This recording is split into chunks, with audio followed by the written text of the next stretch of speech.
Salut à toutes et à tous et bienvenue dans la Table Ronde, notre podcast dédié au football français. Nous sommes ici pour le deuxième épisode de notre série, un épisode dédié à la formation. Alors pour ceux qui prennent le train un petit peu en route, ceci est la deuxième partie de notre deuxième épisode. La première partie a déjà été publiée dimanche dernier et il y aura une troisième partie qui sera publiée un petit peu plus tard dans la semaine. Donc voilà, si vous voulez repartir dès le début, n'hésitez pas à écouter d'abord notre première partie. Et pour ceux qui sont déjà à jour, nous sommes toujours évidemment accompagnés de Adrien Mathieu, de Pierre Gardan qui nous raconte son histoire et de Olivier Alberola de Nosotros. Et pour vous replonger directement dans le vif du sujet, je vous propose qu'on commence par écouter la suite de l'aventure de Pierre Gardan, qui, pour vous remettre un petit peu dans le contexte du premier épisode, revient encore une fois sur le manque d'accompagnement, notamment le manque d'accompagnement psychologique et à la fois technique et tactique qu'il a pu vivre pendant son aventure en centre de formation. Donc voilà, je vous propose qu'on se replonge tout de suite et ensuite on revient avec Olivier et Adrien pour parler des potentielles solutions à mettre en place entre les éducateurs et la DTN.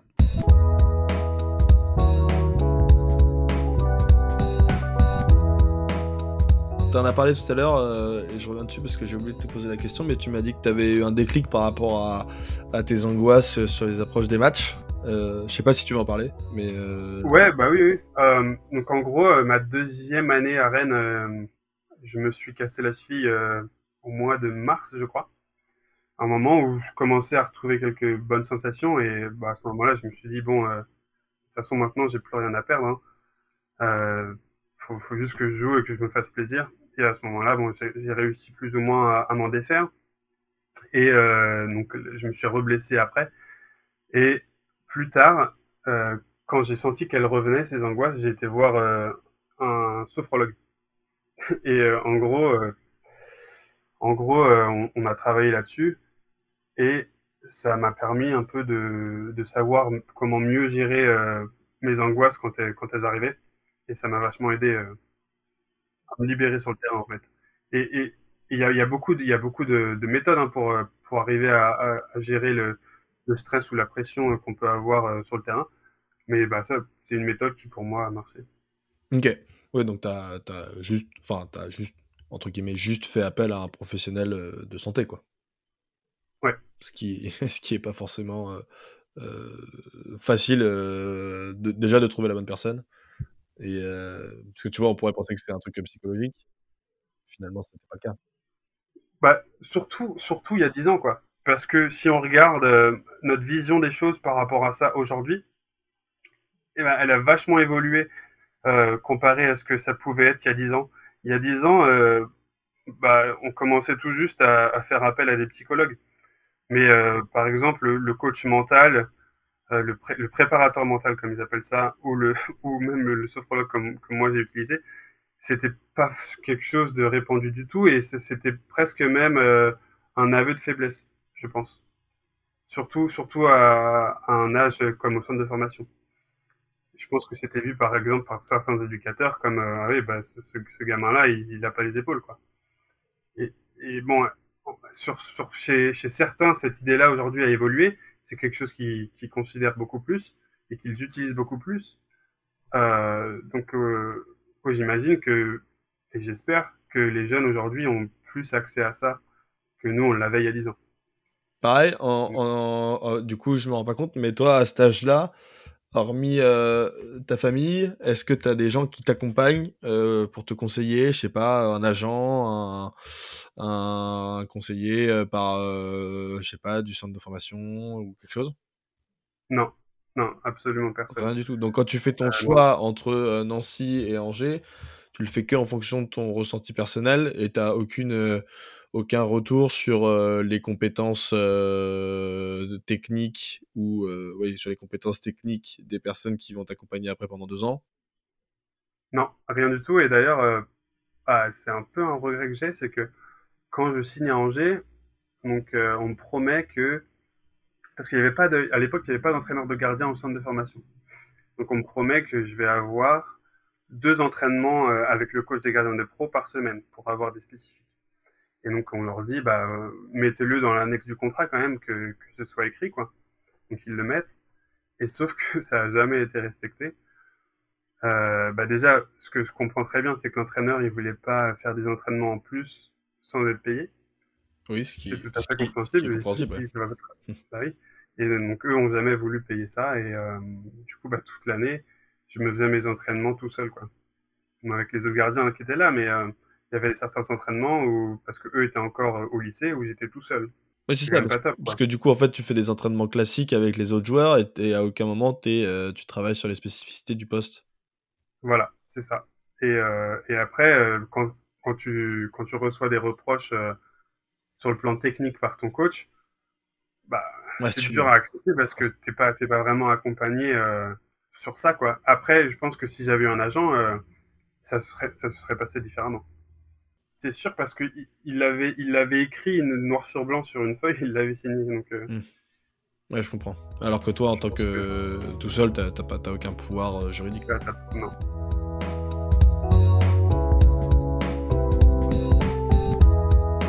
On est de retour avec Olivier et Adrien pour cette deuxième partie.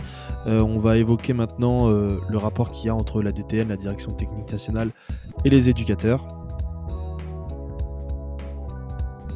Du coup, moi, il y a une question qui me vient naturellement, c'est quel type de solution est-ce qu'on pourrait mettre en place pour que justement favoriser l'entraide entre les nouveaux éducateurs et la DTN. Je sais qu'aujourd'hui, par exemple, je crois que c'était Thibault Leplat qui disait dans un podcast, qui disait que aujourd'hui, certains éducateurs qui passent leur BEPF, donc qui est le brevet pour accéder au monde professionnel, pour avoir le diplôme pour accéder au monde professionnel. Aujourd'hui, certains éducateurs changeaient leurs résultats dans leurs tests finaux ou dans leurs examens pour le BEPF parce qu'ils savaient que ça correspondait pas, ils savaient que ce qu'ils auraient dit à la place ne correspondait pas à ce qu'attend la DTN et que du coup, ils n'auraient pas été reçus. Ça, c'est un exemple qui, moi, m'a un petit peu marqué de me dire que vraiment avoir des idées arrêtées à ce point-là et être aussi peu ouvert sur des idées un petit peu plus novatrices ou même des idées juste différentes, pas forcément novatrices, c'est quand même un gros problème interne. Et du coup, je me demande quel type de solution on peut mettre en place pour éviter ce genre de problématiques. Sur cette question, forcément, c'est passionnant. C'est comment est-ce qu'on pourrait faire pour améliorer notre football? Parce qu'on l'a dit, il y a tout qui est réuni finalement pour avoir voilà, une espèce de synergie totale à tous les niveaux. C'est qu'on a des très très bons jeunes, on a des bons éducateurs, on a des bonnes infrastructures. Tout n'est pas parfait, mais on peut quand même se féliciter d'essayer de mettre les joueurs dans les meilleures conditions possibles. Maintenant, c'est forcément une philosophie. C'est qu'est-ce que la formation en France, vers quoi on a envie de tendre, quelles sont, on va dire, les solutions techniques et quels sont les exercices sur quoi on veut vraiment insister, travailler. Et au-delà de ça, sur l'aspect mental, est-ce que vraiment on peut avoir, voilà, vraiment cette propre formation à la française? Est-ce qu'il y a quelque chose qui nous appartient? Et c'est vrai qu'aujourd'hui, si je dois définir ça, c'est qu'on a su former des superbes individualités. C'est-à-dire que on a des jeunes joueurs qui, partout où ils vont, ils s'adaptent très très bien. Ça, c'est vraiment une réussite. Désolé pour le chien derrière.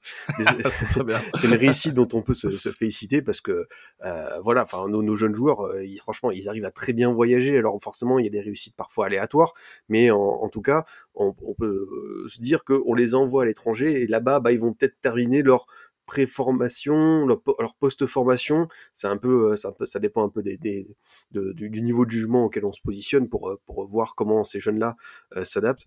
Mais en tout cas, moi j'ai le sentiment qu'il y a tout qui est réuni pour voilà, vraiment avoir notre propre modèle français de formation en s'inspirant de ce qui se fait de bien à l'étranger. Et c'est vrai que voilà, on l'a déjà dit, la Scandinavie, ça a été quelque chose d'assez fantastique à observer ces dernières années sur les moyens mis en place pour aider les joueurs à bien se sentir et du coup à être performants sur le terrain. Donc moi je pense qu'il faut aller piocher là, il faut aller piocher du côté du Portugal avec ce système un peu universitaire. Il faut piocher aussi, je pense que l'Allemagne a fait de très très bonnes choses. Et d'ailleurs, je t'ai cité tout à l'heure l'exemple du futsal.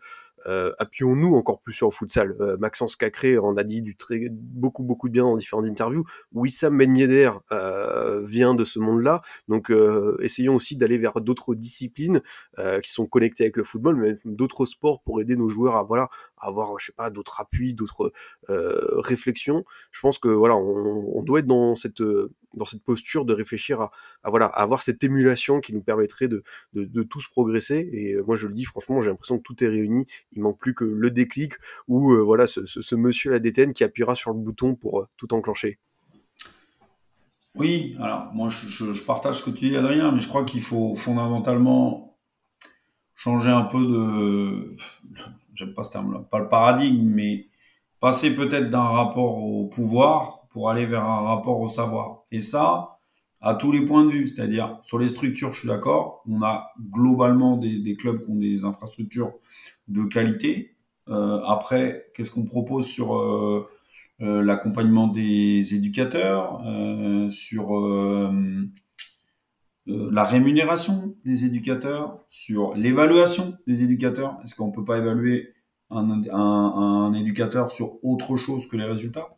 Et bien évidemment que c'est important les résultats, mais est-ce que de ce point de vue-là aussi aujourd'hui, il y a des choses à faire? C'est-à-dire qu'aujourd'hui, un éducateur, celui qui gagne, il est bon, celui qui perd, il est mauvais.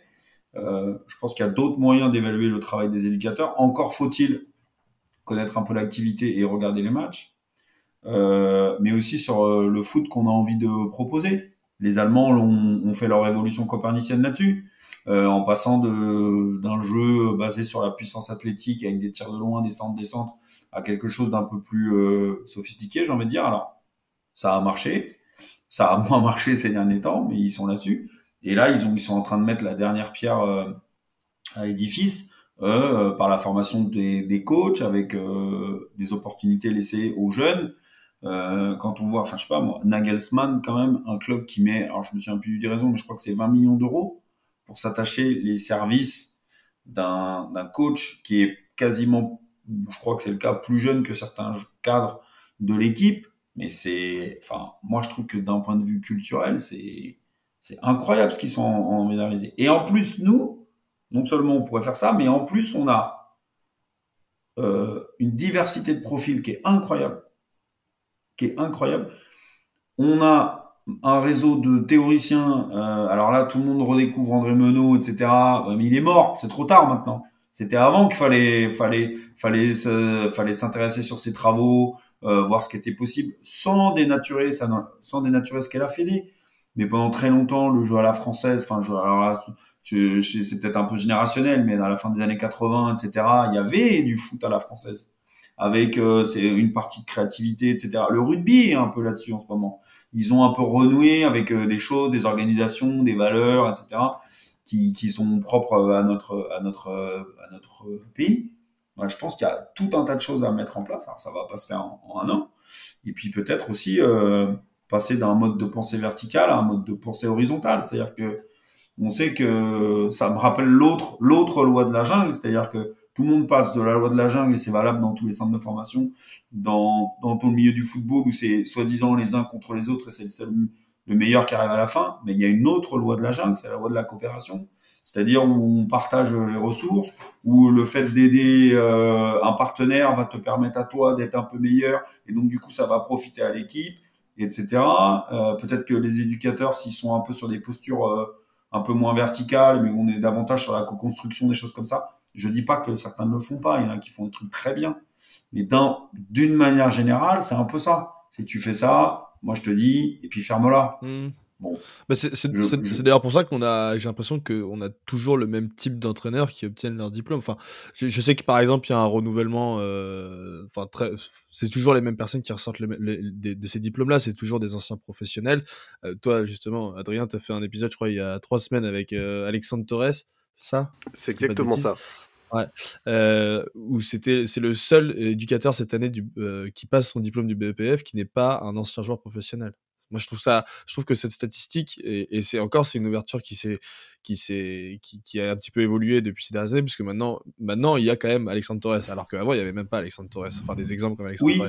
oui, mais Alexandre Torres, il n'a pas forcément besoin de la même chose que quelqu'un qui a été professionnel. Pour moi, elle est là l'erreur en fait. C'est Je suis d'accord. les professionnels, ils ont une connaissance de l'activité, etc. Il n'y a aucun problème là-dessus.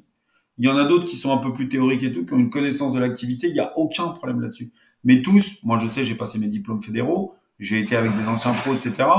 On n'avait pas besoin de la même chose. Eux, quand moi j'étais à l'université, ils jouaient tous les 3 jours, donc ils ont forcément pas eu le temps de se poser sur l'activité, de réfléchir à leur pratique, de formaliser un peu leur vision des choses, etc. Donc c'est là où de faire un tronc commun unique et pour tout le monde, c'est de mon point de vue une erreur. Et c'est peut-être une des raisons d'être de nos autres aussi, c'est que nous, on n'a pas la prétention de proposer des choses qui sont mieux qu'ailleurs. On sait que c'est une alternative, il n'y a pas de souci, mais au moins, cette alternative-là, elle a le mérite d'exister. Adrien, tu veux réagir là-dessus? Non, bah forcément, c'est aussi quelque chose vers lequel on doit aller. C'est est-ce que nous, on pourra un jour avoir notre Nagelsmann français? Est-ce que ce sera le cas? C'est ce qu'on doit espérer. Ça paraît quand même encore compliqué aujourd'hui, mais voilà, le cas d'Alexandre Torres et je pense montre le bon exemple. C'est-à-dire que voilà, on peut quand même être reconnu par les hautes sphères parce qu'on est dans une forme de méritocratie, parce qu'on a fait ses preuves sur le terrain, parce qu'on a un vrai discours de coach, parce qu'on assume ses idées, et je pense que voilà, on doit tendre vers ça. Voilà, moi c'est quelque chose que j'espère de plus en plus, parce que voilà, Olivier l'a dit, hein, nos éducateurs, ils ont quand même beaucoup de bonnes choses à transmettre, que ce soit dans beaucoup de clubs, beaucoup de régions, avec c'est ça qui fait aussi la richesse, c'est quand tu échanges avec eux, c'est que chaque éducateur finalement a ses idées, a ses réflexions sur le jeu, sur la manière de faire progresser les jeunes joueurs, sur les discours, sur la manière voilà de les entraîner, sur la manière de les occuper, sur la manière de faire de la cohésion d'équipe. Et ça, je trouve que c'est formidable, c'est-à-dire que chacun va avoir vraiment sa patte. Et je me suis rendu compte que en France, on a vraiment beaucoup de personnes, on va dire créatives de ce point de vue-là, qui ont des idées, et j'espère que voilà, on va pouvoir continuer à les transmettre et les faire connaître surtout. D'autant que, juste si je peux rebondir sur l'aspect régional qu'a relevé Adrien, si on regarde, il n'y a pas très loin en arrière dans le temps. Alors si on prend la grande équipe, la grande période de Lyon, ça jouait un peu d'une manière. Après, il y a eu Auxerre, ça jouait encore d'une autre manière. Il y a eu l'école un peu nantaise, etc. Ça jouait encore autre chose. Après, il y a eu l'époque un peu l'OM, etc.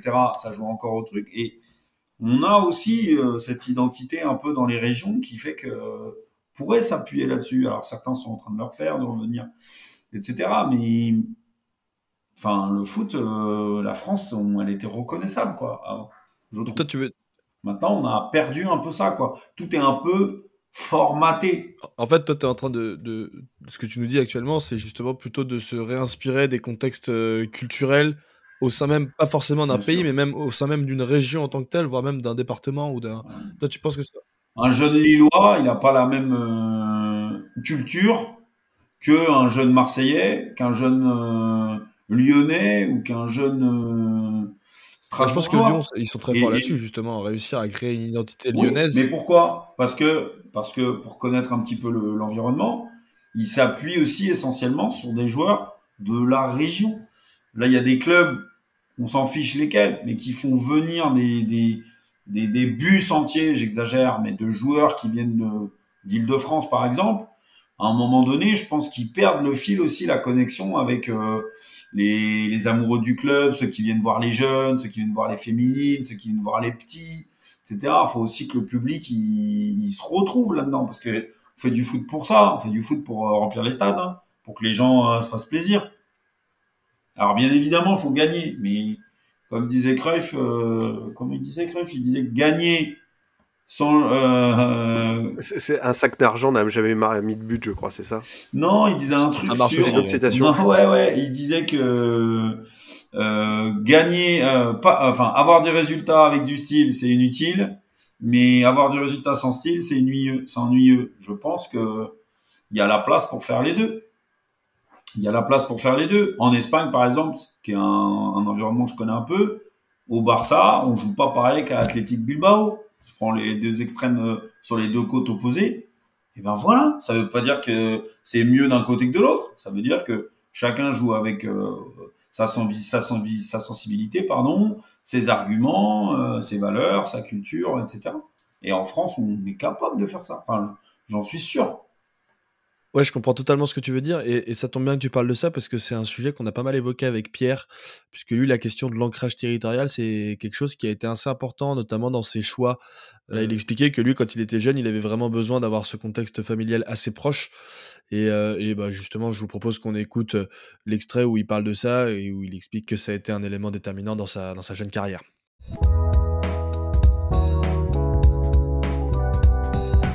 Est-ce que tu as eu des exemples dans tes différentes équipes de mecs qui étaient été repérés, je sais pas, à l'autre bout de la France ou dans d'autres pays et qui sont arrivés ici un petit peu comme un cheveu sur la soupe, quoi.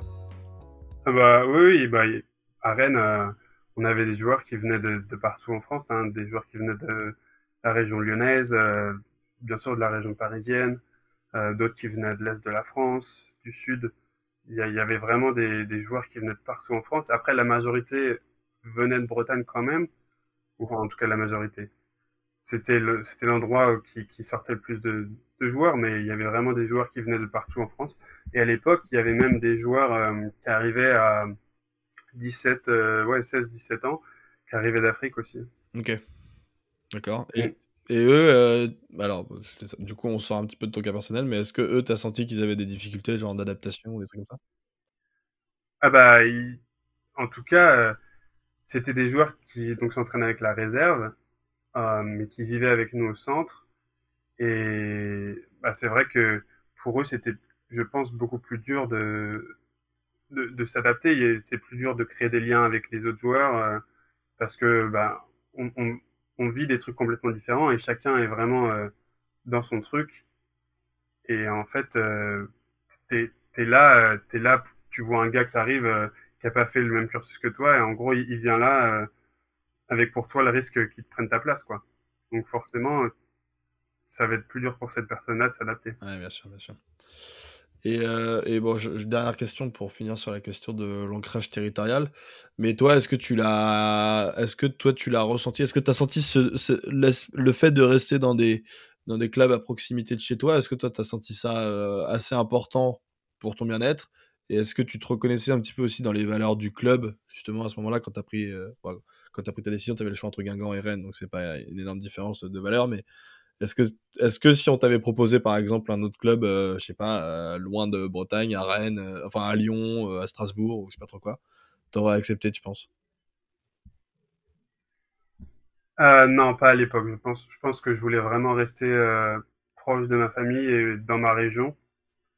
J'avais un peu peur, je pense, d'aller loin. Et du coup, je pense que c'était vraiment important pour moi de le faire. Et dans mon épanouissement, c'était vraiment quelque chose que je n'imaginais pas faire, aller loin. Après, j'ai plein d'exemples de joueurs qui sont venus de loin et pour qui ça a marché. Et peut-être que s'ils étaient restés dans leur région, ça n'aurait pas marché pour eux. Ouais, mais c'était. Mais je pense que pour la construction de l'homme et du joueur, c'est important quand même de rester assez proche de chez toi. Ouais, bah, c'est exactement ça que vers quoi je voulais aller, quoi. Ouais, je voulais juste ajouter un Pardon, truc vas-y, par vas-y, rapport vas-y. à ça, par rapport à mon expérience personnelle, c'est que, bon, comme je disais plus tôt, j'ai eu quand même beaucoup de blessures. Et le fait de pouvoir rentrer chez moi le week-end quand j'avais ces blessures-là, c'était quand même vachement important. Je sais pas ce qui se serait passé pour moi. À un moment, j'ai une blessure de 5 mois. Si je suis bloqué à 500 ou 600 km de chez moi, je sais pas si je vis le truc de la même façon. Donc c'est aussi un truc qui est important de savoir, c'est que quand tu restes chez toi aussi, tu peux avoir un soutien familial quand c'est plus dur. Et là, le club, il t'accompagne pendant tes 5 mois de blessure? Autre que sur l'aspect médical, je veux dire? Pas forcément. Non, ils t'autorisent à rentrer le week-end. Et encore, ils aiment pas trop quand tu rentres tous les week-ends. Ils aiment bien quand tu restes, c'est normal, hein, que tu ailles voir ton équipe, etc. Ça, ils aiment bien. Après, au niveau psychologique, etc., j'ai pas eu plus de soutien quand j'étais blessé que quand je l'étais pas. Ouais. Mais par contre, le suivi médical est très bon. Ouais, bah ça, je me doute bien. Ça, à ce niveau-là, je pense qu'ils sont très performants. Mais ouais, c'est parce que je reviens, hein, tu vois, on en a parlé quand même pendant assez longtemps sur l'aspect psychologique. En dehors de ça, tu vois, je pense que c'est quand t'as 16 ans, que ta vie tourne autour du football et que pendant 5 mois de suite, déjà que t'es pas très à l'aise dans l'équipe, etc. Si en plus pendant 5 mois, t'es privé de faire ce que tu veux, psychologiquement, forcément, il y a un moment où ça va pas, quoi. Donc c'est normal, et c'est pour ça qu'on pose la question, parce qu'aujourd'hui, il n'y a pas de structure d'accompagnement, et c'est pour ça qu'Olivier disait que les mecs qui étaient passés pro, c'était des survivants, quoi. Des mecs qui ils ont survécu à cette expérience, quoi.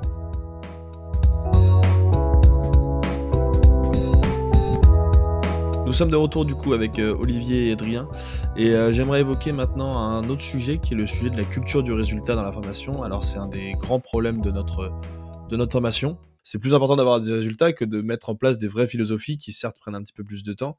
Mais ouais, cette vision très court-termiste des choses, d'ailleurs on le voit avec les entraîneurs qui arrivent encore en Ligue 1 aujourd'hui, hein. Enfin, j'ai aucune haine envers lui, mais bon, Pascal Dupraz, c'est un entraîneur qui est représenté comme un mec très court-termiste, qui est un peu le pompier de service à chaque fois.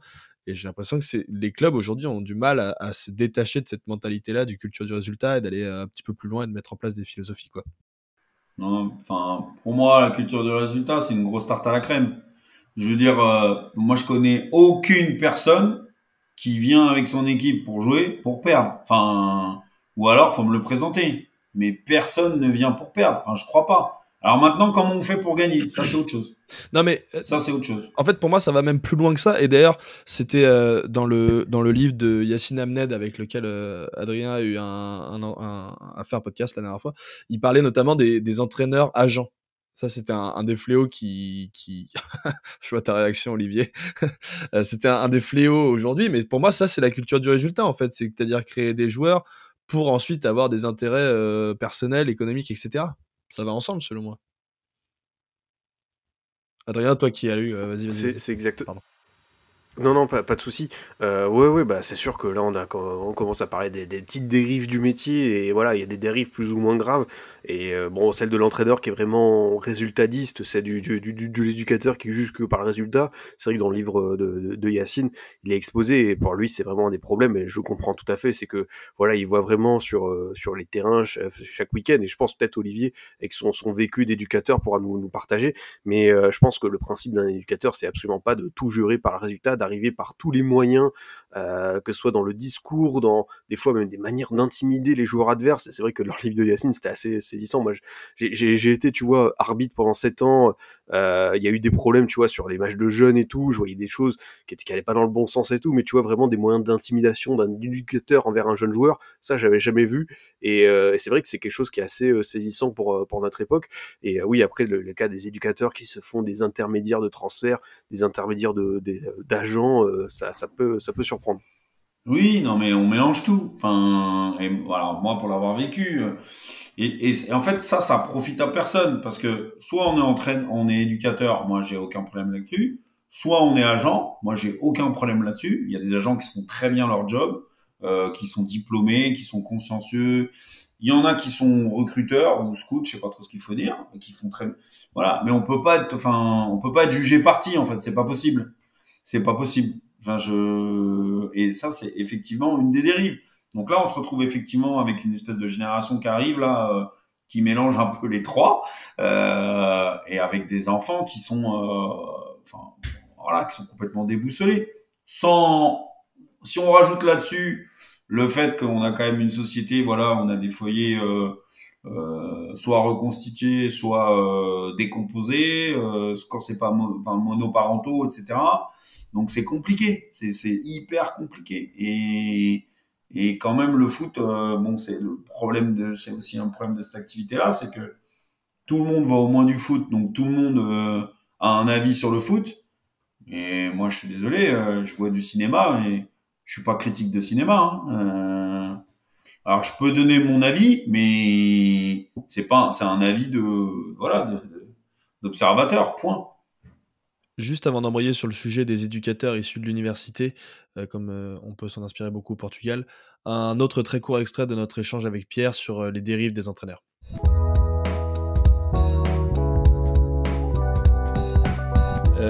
Quand tu es arrivé à Angers, tu as eu donc cette période où tu as été rétrogradé sur le banc. Et au-delà de la période sportive, etc., tu as eu aussi une période psychologique un petit peu difficile parce que tu n'adhérais pas trop, notamment à certaines approches pédagogiques. Non, bah c'est vrai que moi ça me correspondait pas forcément et que j'étais peut-être pas armé euh, pour euh, pour essayer de l'accepter et je pense que bon, ce genre de méthode un peu agressive euh, de certains éducateurs dans les centres de formation ou même dans des équipes de jeunes, ça vraiment, ça peut détruire certains gamins, hein. Que ce soit même de l'abus un petit peu psychologique de l'entraîneur, je sais pas, des fois, qui essaye de juste tester mentalement son joueur, ou même il pense qu'il va le faire progresser, etc. Ouais, peut-être que ça marche avec certains joueurs, mais ça marche pas avec tous, et forcément, il y a beaucoup de déchets. Et, et, et ces joueurs qui vraiment y adhèrent pas, et ben, ça peut arriver qu'ils en souffrent vraiment beaucoup, et que la résultante, c'est que ils perdent confiance en eux, ils n'arrivent plus à jouer sur le terrain, ils prennent plus de plaisir, et en général, ça se finit pas très bien pour eux, quoi.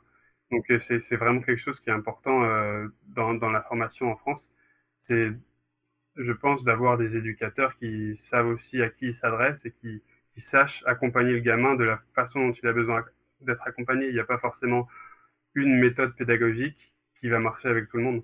Et, euh, et je pense que c'est la différence qu'il peut y avoir entre un bon éducateur qui va être capable de former des joueurs de différents profils, et un éducateur pour qui ça va marcher avec seulement certains types de joueurs, qui certes va avoir des résultats, mais beaucoup de déchets aussi. Et là, depuis tout à l'heure, tu parles à la troisième personne, mais c'est vraiment plus par rapport à une expérience personnelle que tu dis tout ça, hein. Ouais. Je pense qu'on l'avait tous compris, mais voilà, je pense que c'était important de le préciser.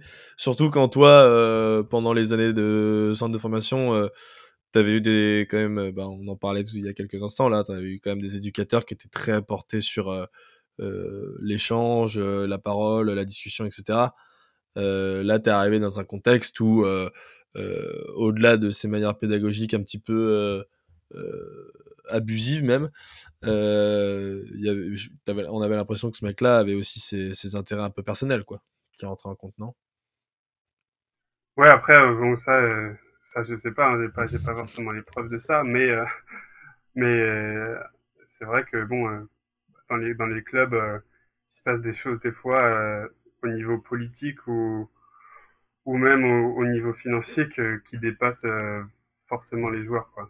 Et d'ailleurs, Romain Molina, il avait fait une vidéo là-dessus, spécifiquement à Angers. Et donc, ce gars-là, il bosse apparemment beaucoup avec certains agents aussi.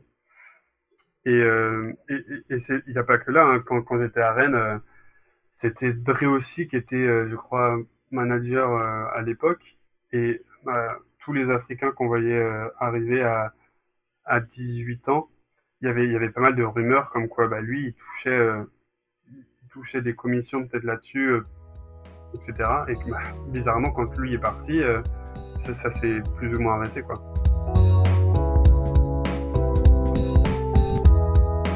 Merci à toutes et à tous d'avoir suivi cette deuxième partie de l'épisode 2 de la table ronde.